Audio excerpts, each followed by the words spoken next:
prostitutas, publicanos, fariseos, endemoniados. Hasta el final de su vida, Cristo estuvo dispuesto a salvar. ¿Se acuerdan el ladrón al lado de su cruz? Cristo desangrándose, sufriendo la ira de Dios por nuestros pecados, y al lado tiene un hombre, y ¿qué hace Cristo? Lo salva. Lo salva. Incluso en la cruz, como ya he mencionado en sesiones pasadas, Cristo rogaría por la salvación de sus asesinos. En la historia de la humanidad, hermanos, se han levantado muchos Cristos.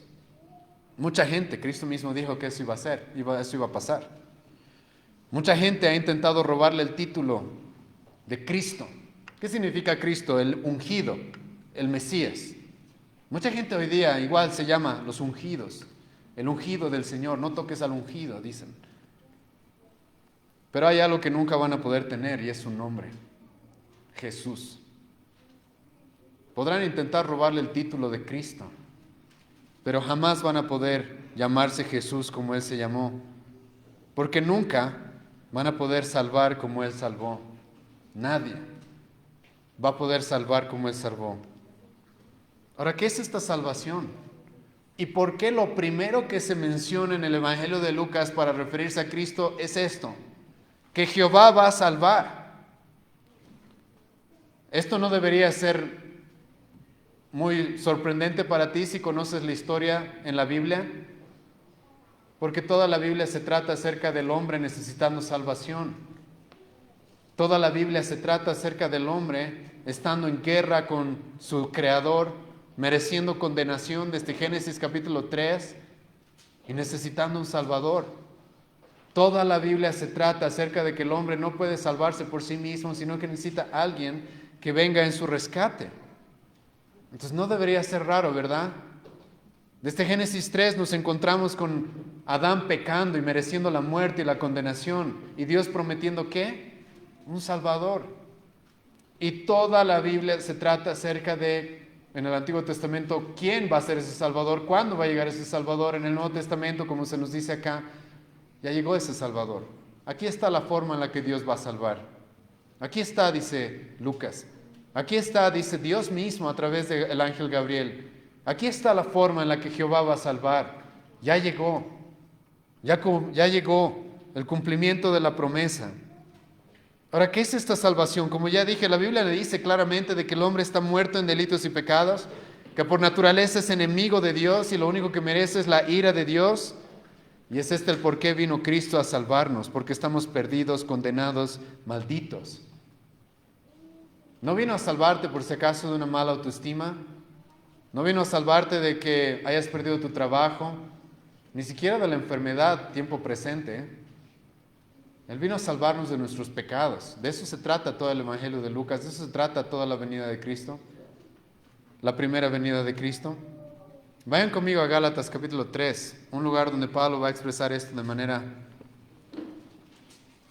bastante explícita. Gálatas capítulo 3.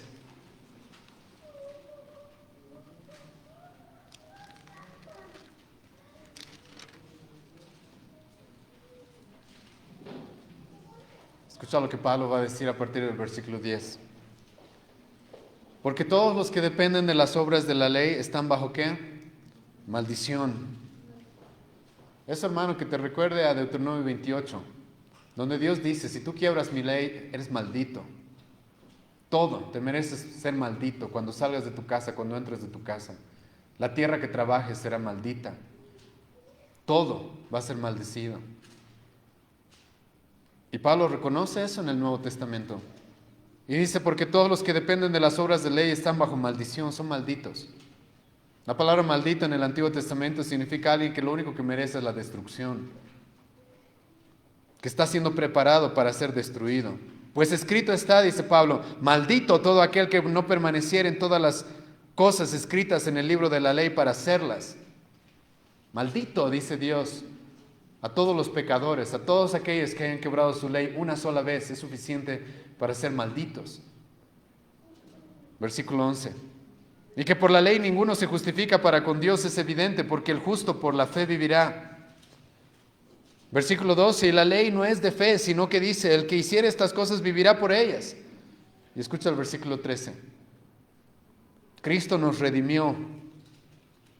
Esa palabra redimir tiene que ver con su nombre, salvar, rescatar, pagar el rescate, pagar la condena, pagar la deuda.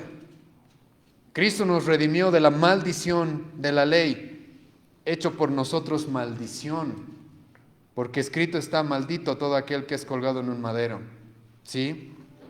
La Biblia dice de que merecemos la ira justa de Dios por cada uno de nuestros pecados, de que lo único que nosotros merecemos es ser malditos, pero la Biblia nos dice de que alguien vino y se hizo maldito por nosotros. Eso es lo que dice Pablo. Ese es el Evangelio. Y esa es la forma en la que Dios ha decidido salvarnos. Enviar a su único hijo, a su hijo amado, como vamos a ver más adelante en el Evangelio de Lucas. ¿Para qué? Para que Él reciba toda esa maldición, para que Él reciba toda esa condena. Y sí, no me voy a cansar de explicar una y otra vez de que Cristo recibió lo que tú debías recibir en el infierno, en la cruz. Y Cristo es para eso que vino, para salvarnos de esto. Dios envió a su Hijo para salvarnos. Y esto es lo irónico: Dios manda a su Hijo para salvarnos no del diablo, no de la pobreza, no de enfermedades, no de la baja autoestima, no de la falta de propósito en nuestras vidas, sino de quién Cristo vino a salvarnos. Esto tal vez te sorprenda. Cristo vino a salvarnos de Dios mismo. Porque la ira de quién merecemos, de Dios. Y Dios manda a su Hijo para que Él nos salve de la ira que merecemos de parte de Él. Dios envía a su Hijo para salvarnos de Él mismo. Este es el Evangelio, hermano. Cristo vendría para aplacar la ira de su propio Padre en contra de nosotros. Ahora, ¿cómo nos salvaría Cristo? Ahora, aquí me estoy adelantando un poco, ya lo sé, pero solo para expresarles qué significa la palabra Jesús, el nombre Jesús. Jehová salva.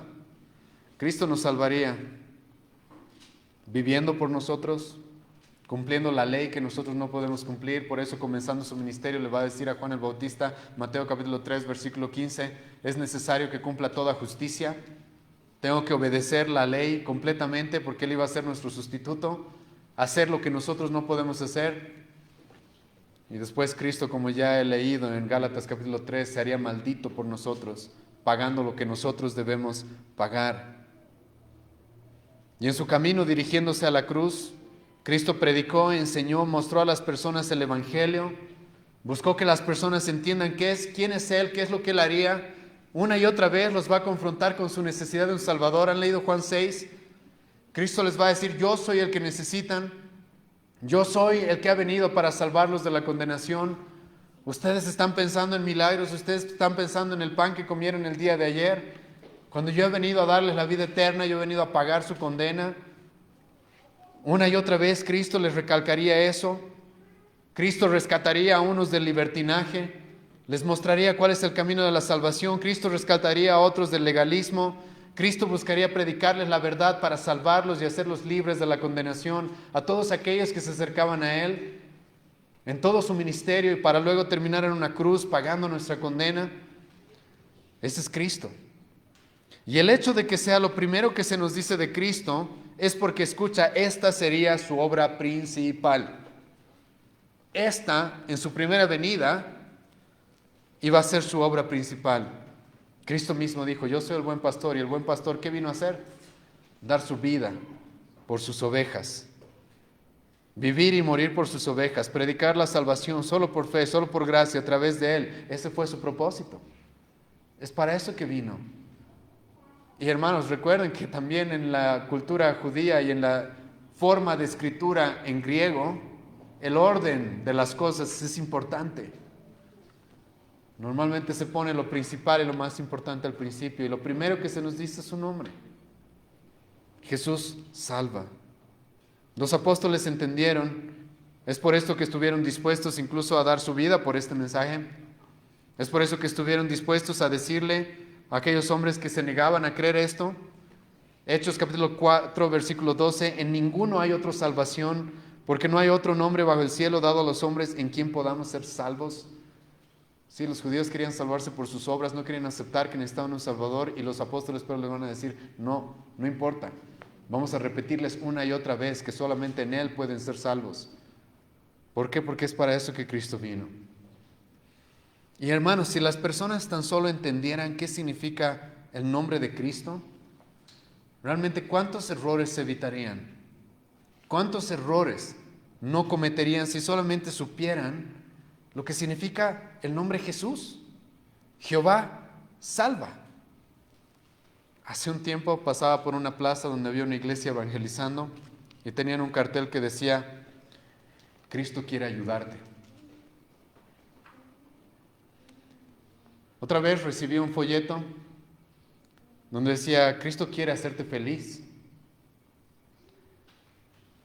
Conocemos las iglesias donde Cristo quiere ¿qué? Sanarte. No, hermano, Cristo quiere salvarte.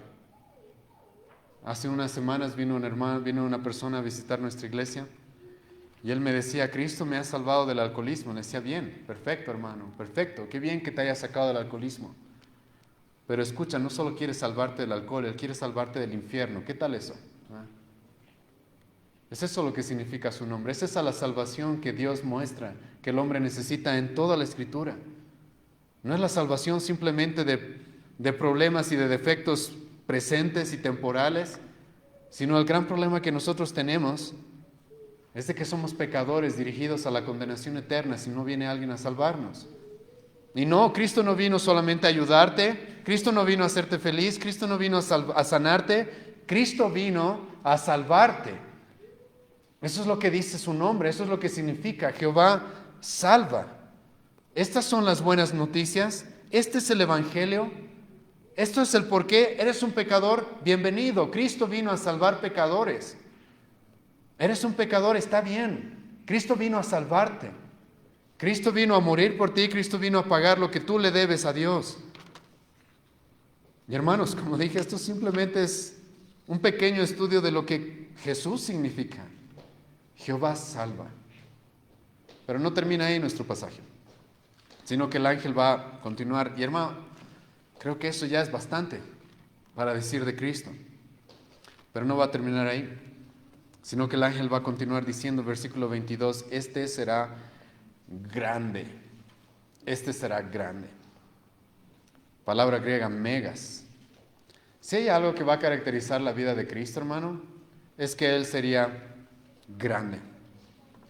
Esto marcaría la vida de Cristo y su ministerio desde el principio. Ustedes solamente pónganse a pensar en su nacimiento, en lo que estamos meditando en estas semanas y vamos a seguir meditando las siguientes. En su nacimiento. El ser creador del universo, ser infinito, eterno, se encarna como un bebé. ¿Cómo explican eso? ¿Cómo pueden explicar tal cosa? El ser que creó el universo se encarnó como un bebé, se encarnó como un hombre, como uno de nosotros. ¿Cuánto tiempo puedes ver al sol, hermano? Casi nada, ¿verdad? Imagínate aquel que creó el sol y él se encarnó como un bebé. Su nacimiento, su concepción son el milagro más grande que jamás haya sucedido. Es por eso que la semana pasada les decía que uno de los versículos más importantes para muchos teólogos es Juan capítulo 1, versículo 14, donde dice: el verbo se hizo carne. Es el milagro más grande que puede haber sucedido. El Dios eterno haciéndose hombre, entrando a este mundo a través del vientre de una mujer. El Dios omnipotente, santo, inmutable, eterno, haciéndose un ser humano, sí. Desde su concepción y su nacimiento encontramos la grandeza de quién sería Él. Su infancia sería grande. Ahora tú me vas a decir, pero no sabemos mucho de su infancia. Es exactamente por eso que vamos a ver esto más adelante, que la Biblia, para mostrarnos que Cristo tuvo una infancia en la que Él demostró realmente ser alguien grande, solamente se necesitan 2 versículos. 2 versículos la Biblia nos va a hablar acerca de una pequeña temporada en su infancia. Solo se nos van a necesitar unos cuantos versículos, no como aquellos falsos evangelios como el de Tomás, etcétera, para reflejarnos de que Cristo era realmente grande, incluso aunque era un niño. Cuando el mismo evangelista Lucas nos va a decir, Lucas 2:47, de que todos, a pesar de que él tenía solamente 12 años, ya se maravillaban de su inteligencia y de sus respuestas. Suficiente, dice Dios, para que sepas de que él en su infancia también era alguien grande, nunca dejó de ser alguien grande. Sus milagros, como nadie, como ningún otro. Los mismos judíos van a reconocer eso. ¿Quién más va a poder hacer tantos milagros como Él? ¿Quién puede caminar sobre el agua como Él? ¿Quién puede resucitar muertos con simplemente su palabra? ¿Quién puede parar el viento? ¿Quién puede parar las olas del mar? ¿Quién tiene el control? Los peces. ¿Quién tiene el control? El universo. ¿Quién como Él? Sus milagros mostrarían realmente que Él es grande. Sus enseñanzas y su sabiduría claramente muestran que Él es grande. Hay un pasaje en la Escritura que me gusta recalcar cuando hablo de la grandeza de la enseñanza de Cristo. Y déjenme mostrárselos. Está en Juan capítulo 7. En Juan capítulo 7 sucede algo bastante, incluso hasta cómico, ¿sí? Porque los judíos odian a Cristo, aborrecen a Cristo y van a enviar unos guardias para que lo encarcelen.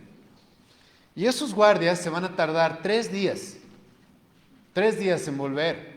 Y te puedes imaginar a los judíos que desde el capítulo 5 se nos dice que ya querían matarlo, pensando, ¿qué pasó? ¿Dónde están? Les hemos dicho que lo encarcelen.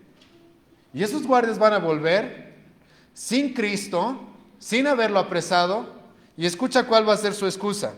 Juan capítulo 7, versículo 46. Los alguaciles respondieron: jamás hombre alguno ha hablado como este hombre.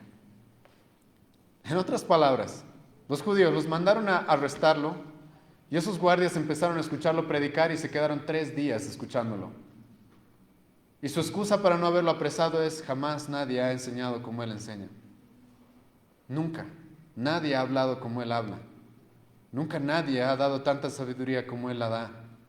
Nunca nadie ha podido articular la palabra de Dios de la forma en la que Cristo la articuló. Es por eso que incluso en sus confrontaciones, cuando los judíos intentaban hacerlo quedar mal, ellos quedaban como necios.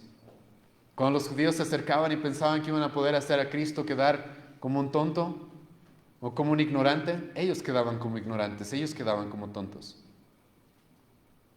Porque su enseñanza y su sabiduría en los evangelios, a pesar de que el apóstol Juan nos dice de que todo lo que dijo y todo lo que hizo no se escribió, porque no alcanzarían los libros para todo lo que él ha hecho y ha dicho, con lo poco que tenemos en los evangelios es suficiente para ver de que sus enseñanzas y su sabiduría realmente eran grandes. Su misericordia fue grande, dispuesto a acercarse a mujeres, las cuales eran despreciadas en aquella época, dispuesto a acercarse a los niños. ¿Qué personalidad debería haber tenido Cristo, no? Para que ni siquiera Cristo se acercaba a los niños, sino los niños se le acercaban a Él. Los niños mismos se le acercaban a Él. Y Él estaba dispuesto a mostrarle misericordia a mujeres, a niños, a leprosos, a prostitutas, a publicanos, también a fariseos, también a religiosos, hipócritas. Su vida santa y justa es algo que nos muestra su grandeza. Cristo cumplió la ley de Dios, hermano, hasta en los peores momentos. Tú vas a pensar ahorita en el desierto, ¿verdad? Cristo siendo tentado por Satanás, ¿y qué hace Cristo? Se mantiene fiel a Dios. Pero hermano, te puedo asegurar de que ese no fue el peor momento. ¿Se acuerdan de Cristo en la cruz? Cristo está en la cruz y su madre se le acerca, ¿sí? Hermano, yo amo mucho a mi mamá y está presente, por eso lo digo también, ¿sí? Pero no sé cuán preocupado hubiera estado por mi mamá si estoy en una cruz a punto de morir desangrado, con el corazón a punto de explotarme, ¿sí? Pero Cristo en la cruz está preocupado por su madre. ¿Y por qué está preocupado por su madre? Porque Cristo sabe que tiene que cumplir el 5.º mandamiento. Honra a tu padre y a tu madre. Y en la cruz, recibiendo la ira de Dios, sufriendo en cada respiro para no ahogarse con su propia sangre, decide honrar a su madre. Él fue santo y justo. Por eso incluso sus enemigos van a decir: no tenemos de qué acusarlo. No tenemos. Incluso sus verdugos van a decir: él realmente era justo. Su muerte, ya ni para qué decirlo, eso fue grande. La ira de Dios consumiendo a la segunda persona de la Trinidad. Cristo recibiendo el pecado, no de un pecador, no de un pecado, sino recibiendo la condena del infierno eterna de millares de personas en la cruz. Su muerte fue grande, como ninguna otra. Su resurrección, ¿quién resucitó, hermano? A Lázaro lo resucitaron. Cristo dijo, yo entrego mi vida, yo la vuelvo a tomar. ¿Quién puede decir eso? ¿Quién puede decir tal cosa? Por eso es que su resurrección es uno de los eventos mejor registrados en toda la historia de la humanidad. Es por eso que su resurrección es innegable. Es algo que no se puede negar. Su resurrección nos muestra cuán grande fue. Y hermanos, hasta el día de hoy podemos ver cuán grande es Cristo al ver su impacto. Los judíos dijeron, vamos a matar al pastor y adivina qué van a pasar. Sus ovejas se van a dispersar. O mala noticia, 2000 años después seguimos acá. Su impacto fue grande. Ellos pensaron, ¿no? ¿Quién es él? ¿Un carpintero de Galilea? ¿De Nazaret? Lo vamos a matar y ahí se acaba todo. No se acabó. Sino que, más bien como diría el libro de Hechos, capítulo 17, con el mensaje de Cristo, los apóstoles trastornarían el mundo. Pondrían el mundo de cabeza, literal. Hermanos, si hay alguien grande en la Biblia y en nuestro pasaje, no es María, es Jesús. Y aquí Dios simplemente se está adelantando a mostrarnos toda la grandeza que les he intentado resumir. Nadie se compara con Cristo, absolutamente nadie. No Abraham, no David, no Moisés, no Josué, no Salomón, ningún hombre, ningún héroe en la historia de la humanidad se compara con Cristo. Nadie es grande como Él es grande. Y ni siquiera ha nacido. Y Dios quiere que sepamos que Él iba a ser grande. Ahora, ¿por qué tanta grandeza? ¿Por qué tanta grandeza? Porque escucha, Jesucristo fue un hombre, pero la verdad es de que no solamente fue un hombre. Escucha lo que continúa diciendo el versículo 32. Este será grande y será llamado Hijo del Altísimo. El Altísimo es una referencia a El Elyon en el Antiguo Testamento, es una referencia a Dios mismo. Es así como se lo llama en Génesis capítulo 14, versículo 18, Génesis capítulo 14, versículo 22, el Altísimo. Y se nos dice de que Cristo sería el Hijo del Altísimo, el mismísimo Hijo de Dios. Y es aquí, hermanos, donde caen en un error imperdonable muchas de las sectas en nuestra época. Muchas de las sectas de nuestra época que están más cegados, incluso, escucha bien esto, que los judíos del Nuevo Testamento. Están incluso más cegados que los fariseos de la época de Cristo. ¿Por qué? Porque las sectas de nuestra época, si hay algo que normalmente hacen es atacar que Cristo es Dios. Pero pregunta, si Dios tiene un hijo, ¿qué va a ser su hijo? ¿Una simple criatura? ¿Un ser humano más? No, si Dios tiene un hijo, su hijo es Dios. Hermano, si tú tienes un hijo, creo que tu hijo tiene tu naturaleza, ¿verdad? ¿Sí o no? Tiene tu naturaleza. Si Dios tiene un hijo, adivina qué naturaleza tiene Cristo. Tiene la misma naturaleza de Dios. Está bien, Cristo sería un hombre, se encarnaría, pero aquí Dios quiere dejar muy claro, este no es el hijo de José, este es mi hijo. Es el Hijo del Altísimo. Eso significa de que Cristo comparte la misma naturaleza, la misma esencia que Dios mismo. Y hermanos, déjenme mostrarles que Cristo va a reconocer esto en el Nuevo Testamento.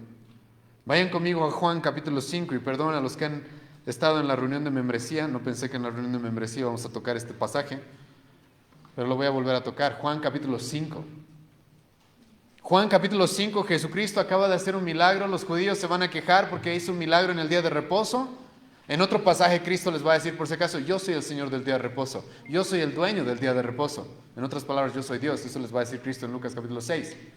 Pero en nuestro pasaje, Cristo, al ver a los judíos que se quejan de que Él hizo un milagro en el día de reposo y que le dijo a un hombre que levante su camilla y se vaya a su casa, los judíos se van a quejar y van a decir, ¿cómo es posible que hagas eso? Y escucha lo que Cristo les va a responder, Juan capítulo 5, versículo 17. Mi Padre hasta ahora trabaja y yo trabajo. Cristo está reconociendo lo que estamos viendo en Lucas. Yo soy el Hijo del Altísimo. Dios es mi Padre y yo hago lo que mi Padre hace. Y ahora los judíos, hermano, como ya he mencionado, están menos ciegos que las sectas de nuestra época, ¿sí? Las sectas de nuestra época realmente están ciegas.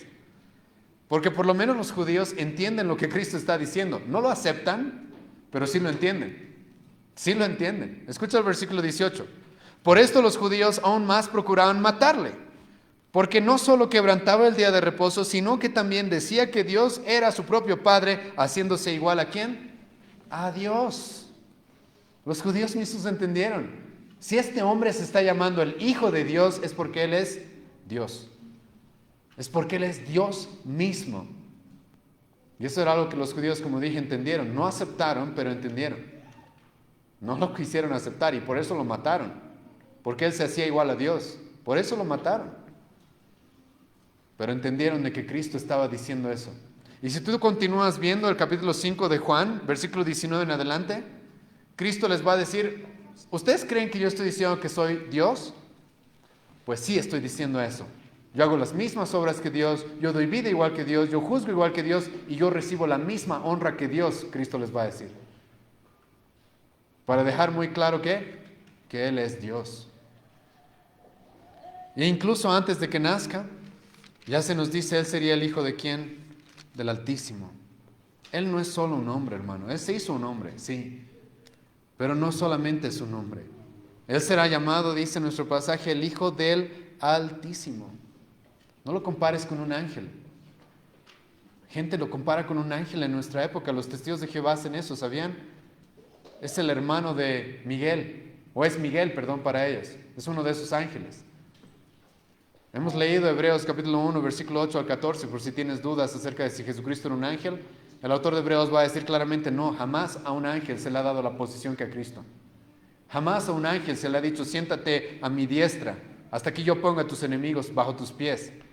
¿A qué ángel, va a decir el autor de Hebreos, se le dijo tal cosa? ¿A qué ángel Cristo, Dios mismo, trató de esa manera? A ninguno, porque Cristo no era un ángel, era Dios mismo. Otros intentaron disfrazar sus mentiras, dicen que Él era un semidios, un Dios a medias. Por eso los testigos de Jehová lo ponen como una D pequeñita, un Dios con D minúscula.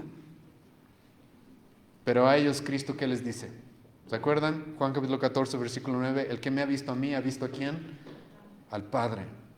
A ellos el apóstol Pablo les dice, Colosenses 2:9, en Él habita toda la plenitud de la deidad.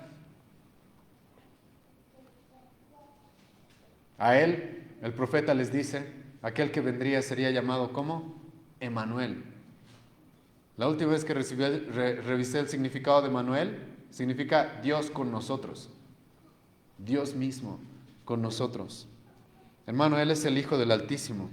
Él es el que es el resplandor de su gloria y la imagen misma de su sustancia, como van a decir en el Nuevo Testamento. Es por eso que Él tenía poder de dar vida, es por eso que Él tenía poder para perdonar pecados, es por eso que Él dijo ser el Señor del día de reposo. Él es Dios. Y como mencioné anteriormente, es por eso que Él puede salvarnos, pues solo Dios puede cumplir la justicia que Dios requiere. Solo Dios puede sufrir la ira de Dios sin ser destruido. Si Cristo era solamente un hombre, hermano, y Él iba a recibir la ira de Dios en esa cruz, no lo hubiera soportado. Es imposible que lo hubiera soportado. Hubiera sido completamente destruido. Pero no lo fue, porque solamente Cristo, siendo Dios, podía soportar la ira de Dios. Es porque Él es Dios que su sacrificio es tan valioso que con un solo sacrificio puede salvar a millares de personas. A tan gran número de personas que la Biblia dice que son como la arena del mar o las estrellas del cielo. ¿Por qué es tan preciosa esa muerte? ¿Por qué es tan valiosa esa muerte? Porque el que moriría sería el Hijo del Altísimo. El Hijo del Altísimo. Sí fue el Hijo de María, hermano. Pero la Biblia va a hacer énfasis en que Él es el Hijo de Dios. Él es el Hijo del Altísimo. Es esto porque el Evangelio es tan precioso, hermano. Es tan precioso porque incluso, como muchas veces he repetido, este mensaje, hermano, aunque fuera mentira, valdría la pena creerlo. Porque escucha, lo que te está diciendo la Biblia es que Dios mismo vino en tu rescate. Dios mismo vino a salvarte. Dios mismo estuvo dispuesto a morir por ti. ¿Qué religión te dice tal cosa? ¿Qué religión te da ese mensaje? Dios mismo ha venido a cumplir tu condena. ¿Qué religión te dice que Dios mismo vino a morir por ti? Los dioses de las falsas religiones siempre son dioses alejados, mandando desde allá arriba. Haz esto, hazlo aquello. Tal vez así te reciba. O tal vez termines en el purgatorio si tienes mala suerte. No, ese no es Dios. Dios mandó a su propio Hijo para morir por nosotros, para pagar nuestra condena. Ahora con esto, no digo que el Dios de la Biblia no nos da mandamientos, sí, para que hagamos esto o aquello, pero Dios dice, sígueme después de habernos salvado. Y para salvarnos Él envió a su único Hijo, a su único Hijo. Fue Dios, hermano, muriendo en aquella cruz. Y si no me creen, si todavía queda alguna duda, vayan conmigo a Hechos capítulo 20, versículo 28. Y los que estén estudiando griego van a notar algo que voy a tener que recalcarlo. Hechos capítulo 20, versículo 28. Escucha lo que dice el apóstol Pablo. Por tanto, mirad por vosotros y por el rebaño en que el Espíritu Santo os ha puesto por obispos para apacentar la iglesia del Señor, la cual Él ganó por su propia sangre. La palabra en el griego para la palabra Señor no es la palabra Kyrios. Y hermanos, si fuera la palabra Kyrios, sería suficiente para saber que es Dios, porque solamente hay un Señor en el Antiguo Testamento, es Dios.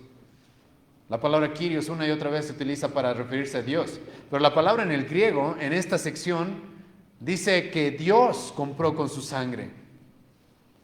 Que Dios es el que murió, Dios es el que se encarnó. Eso es lo que Pablo va a mencionar en 1 Timoteo capítulo 3, cuando hable del misterio de nuestra fe. Dios se hizo carne y Dios murió por nosotros. Ese es el evangelio en el que nosotros creemos, hermano. Cristo es Dios, Cristo es el Hijo del Altísimo. Y no hay duda, no hay discusión acerca de eso.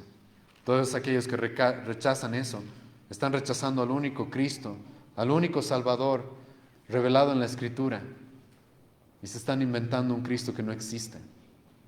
Pero no termina ahí este pasaje, sino que ahora la Biblia nos va a presentar a Cristo como Rey. Escucha el versículo 32 y 33. Este será grande y será llamado Hijo del Altísimo. Y el Señor Dios le dará el trono de David, su padre, y reinará sobre la casa de Jacob para siempre, y su reino no tendrá fin. Cuando pensamos en reyes, hermanos, a veces se nos viene a la cabeza la transmisión de una generación a otra de la corona, ¿sí o no? Entonces un rey tiene un hijo y entonces su hijo recibe esa corona. Y como los reyes de antaño anhelaban tener un heredero normalmente para que ocupe el lugar del rey. Pero en este caso es distinto. Cristo es rey. Y Cristo, el pasaje nos dice de qué es rey, escucha, porque viene del linaje de David. Hemos hablado que Cristo es Dios mismo, pero ahora la Biblia también nos lo presenta como un hombre, porque Él viene del linaje de David. Tanto María como José venían del linaje de David. Eso vamos a ver más adelante cuando veamos el tiempo del censo en el cual ellos tuvieron que viajar a Belén, el lugar donde David había nacido, para ser censados. Cristo también es su nombre, eso nadie lo niega. Pero el pasaje dice algo interesante y es de que Cristo, Jesús mismo, no recibió el reino específicamente de David. No recibió el reino por sucesión solamente, aunque ya se lo merecía. Sino que lo que dice nuestro pasaje es de que este reino fue dado a Cristo por Dios mismo. Dios mismo es el que coronó a su Hijo como rey. Y esto es importante, pues su reino no depende de hombres. No está sujeto a genealogías, si bien Cristo cumple las genealogías, como vamos a ver en el capítulo 3 de este mismo libro. Pero su reino no está sujeto a eso. No está sujeto a genealogías o a lo que los hombres puedan entregarle. Sino que el texto dice de que Dios mismo lo hizo rey.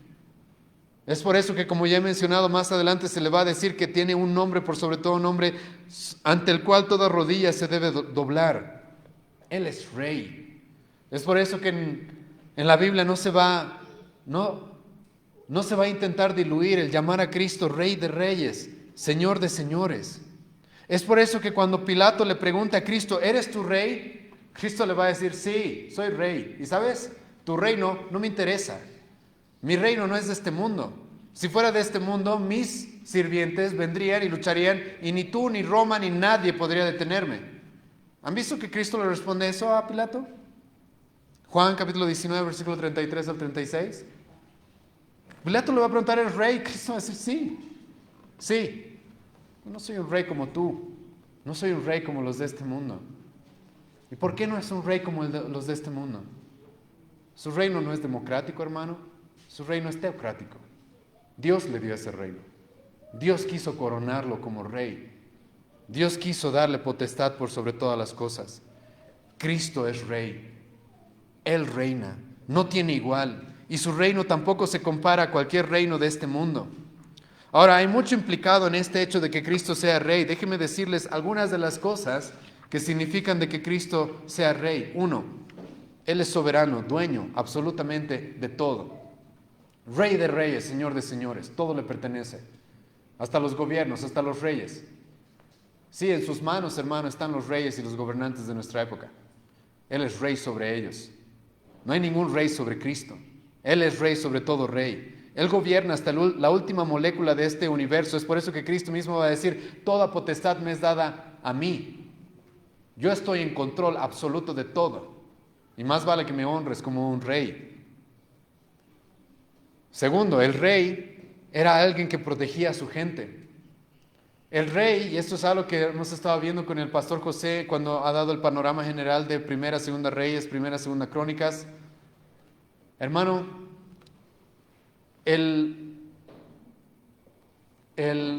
que un pueblo venza dependía de los reyes. Ustedes van a ver eso, ¿sí? Es por eso que se necesita que Cristo sea rey. Cuando leas Primera Reyes, Segunda Reyes y te quedes decepcionado con todos los reyes, incluso David y Salomón, recuerda eso, ¿sí? Necesitamos otro rey. Y cuando tú veas al pueblo sufrir por causa de sus reyes, recuerda eso. Al pueblo le va a ir como le vaya a su rey. El rey era el encargado de proteger a su gente. El rey protegía a su pueblo, iba hasta el fin. Él iba en la cabeza de la batalla para ganar a sus enemigos. Y ahora esta es nuestra buena noticia. Cristo es mi rey. Cristo es nuestro rey, ¿no? Y Él va a vencer. Él va a vencer. Va a llegar el día en el que Él va a vencer a todos sus enemigos. Nadie puede compararse con Él y nadie puede levantarse en contra de Él. Va a llegar un día en el que los reyes de este mundo van a pedir que las montañas les caigan encima para no tener que enfrentarse con mi rey. Escucha lo que dice Apocalipsis capítulo 19.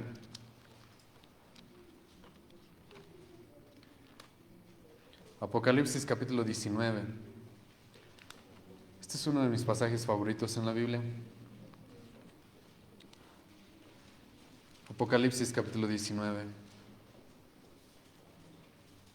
Versículo 11 en adelante. Entonces vi el cielo abierto y he aquí un caballo blanco, y el que lo montaba se llamaba Fiel y Verdadero, y con justicia juzga y pelea.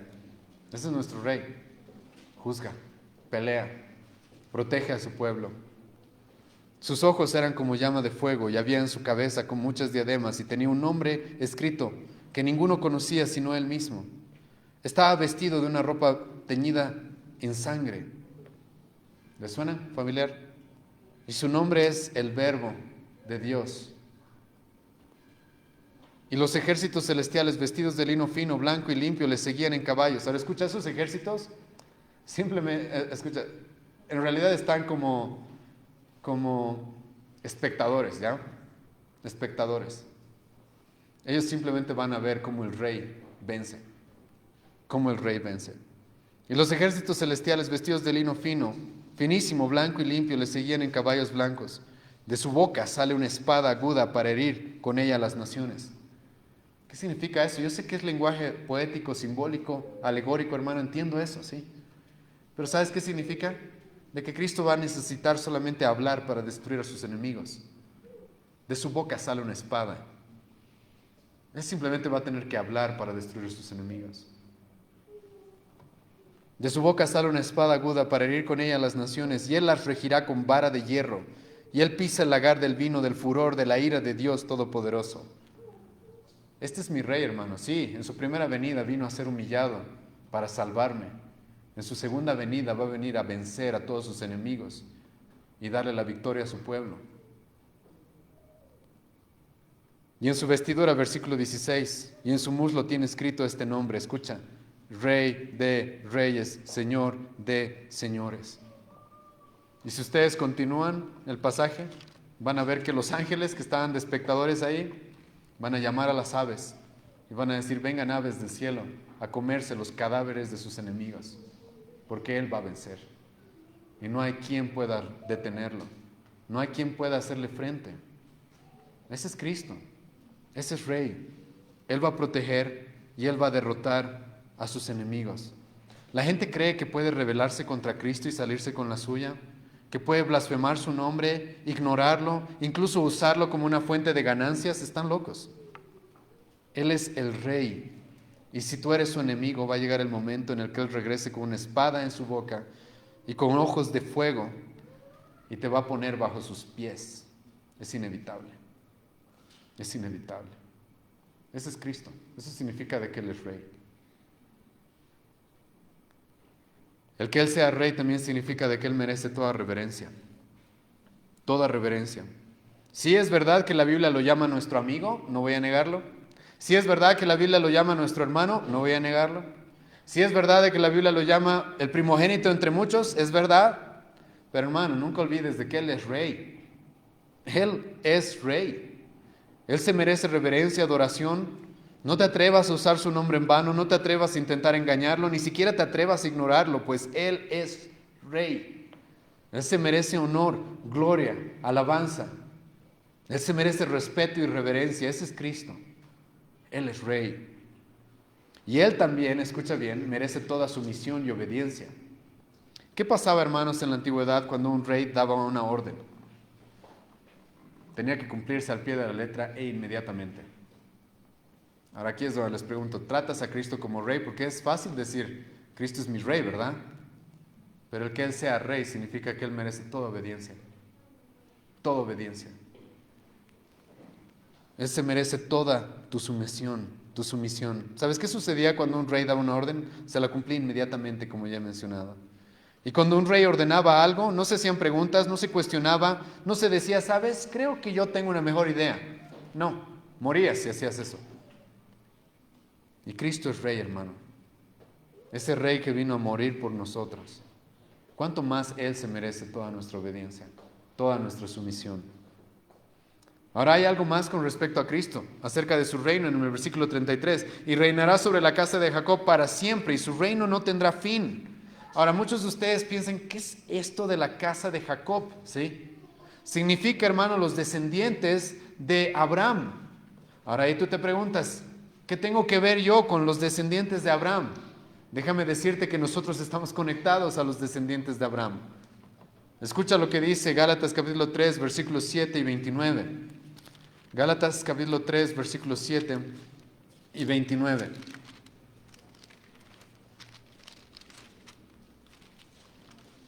Sabed por tanto que los que son de la fe, estos son hijos de Abraham. Escucha el versículo 29. Y si vosotros sois de Cristo, ciertamente linaje de Abraham sois y herederos según la promesa. Tú eres parte del pueblo que ha recibido las promesas. Tú eres parte del pueblo que se va a beneficiar de las promesas dadas a Abraham. ¿Por qué? Porque estás unido por la fe. ¿A quién? Al Rey, a Cristo. Aquel que Dios le prometió a Abraham, aquel que Dios le prometió a Isaac, aquel que Dios le prometió a Jacob, que vendría de su descendencia para salvarnos. Estás conectado a Él. Y entonces, nuestro pasaje dice que Cristo reinaría por siempre sobre la descendencia de Jacob. Se está refiriendo a su pueblo, a todos nosotros, aquellos que hemos puesto nuestra fe en Él, así como Abraham también lo hizo. Y en nuestro pasaje en el versículo 33 dice, y reinará sobre la casa de Jacob para siempre, y su reino, escucha que dice, no tendrá fin. Ahora esa palabra no tendrá fin, no solamente significa por si acaso que nunca terminará, ¿sí? sino lo que significa la palabra fin, la palabra telos en el griego, significa de que va a abarcarlo todo.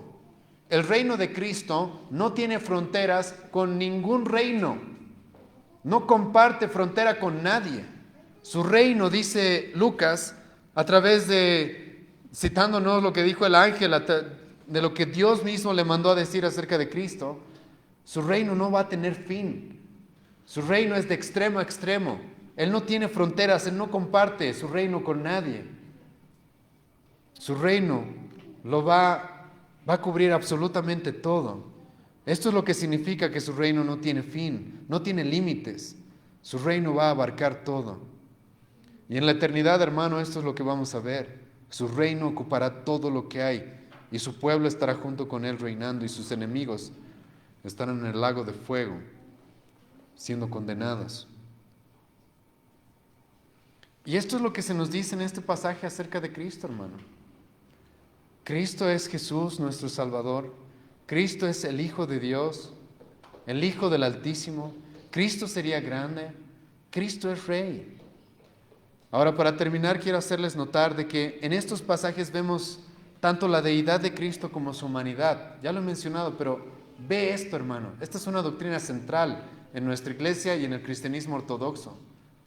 Se nos habla de Cristo, que es el Hijo del Altísimo, este ser tan precioso, este ser divino, pero al mismo tiempo se nos habla acerca de que Cristo es del linaje de David y que nacería de una virgen. Él se hizo hombre por nosotros. Él se hizo hombre por nosotros, el Dios hecho hombre. Esa es una verdad que no puede ser dividida. Él es Dios como también es hombre. Él es el Dios hecho hombre. Y este es Jesucristo, hermano. Salvador, Dios y Rey. Y nunca olvides esto cuando vean la cruz. Pues en aquella cruz, hermano, no murió un simple hombre, no murió un simple maestro, no murió un simple rabí o solamente un filántropo, sino que en aquella cruz murió nuestro Salvador, que es Dios y Rey. Ese es el que estuvo en esa cruz, ese es el que fue colgado y el que se hizo maldito por nosotros. Y ahora déjame preguntarte, ¿cuál es tu relación con Cristo? ¿Cuál es tu relación? ¿Puedes decir que realmente Él es tu Salvador? ¿Puedes decir que verdaderamente Él te ha salvado? ¿Puedes decir como Pablo, Cristo ha venido a salvar pecadores y yo soy uno de ellos, o el peor de ellos si quieres? Él es verdaderamente tu Salvador. ¿Entiendes, hermano, lo que significa de que Cristo sea Dios? De que es algo sumamente importante que afecta el Evangelio, que engrandece el Evangelio.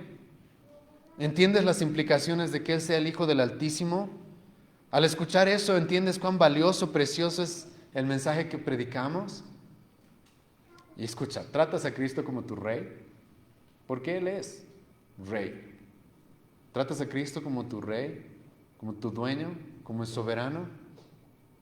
Hermano, este es Cristo. Y una vez más, ni siquiera ha nacido, hermano. Y ya Dios quiere que tengamos muy en claro quién es Él. Y Él es nuestro Salvador, Dios y Rey. Vamos a orar para terminar hoy día, ¿sí?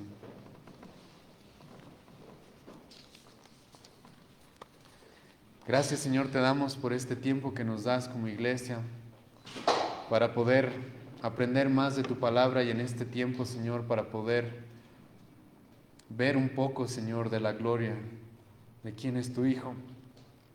Te pido, Dios, misericordia y gracia para que puedas abrir nuestros ojos a la grandeza de Cristo, Señor, a aquel en quien hemos creído. No hemos creído en un simple hombre, hemos creído en el Dios Salvador de este mundo, Rey de Reyes.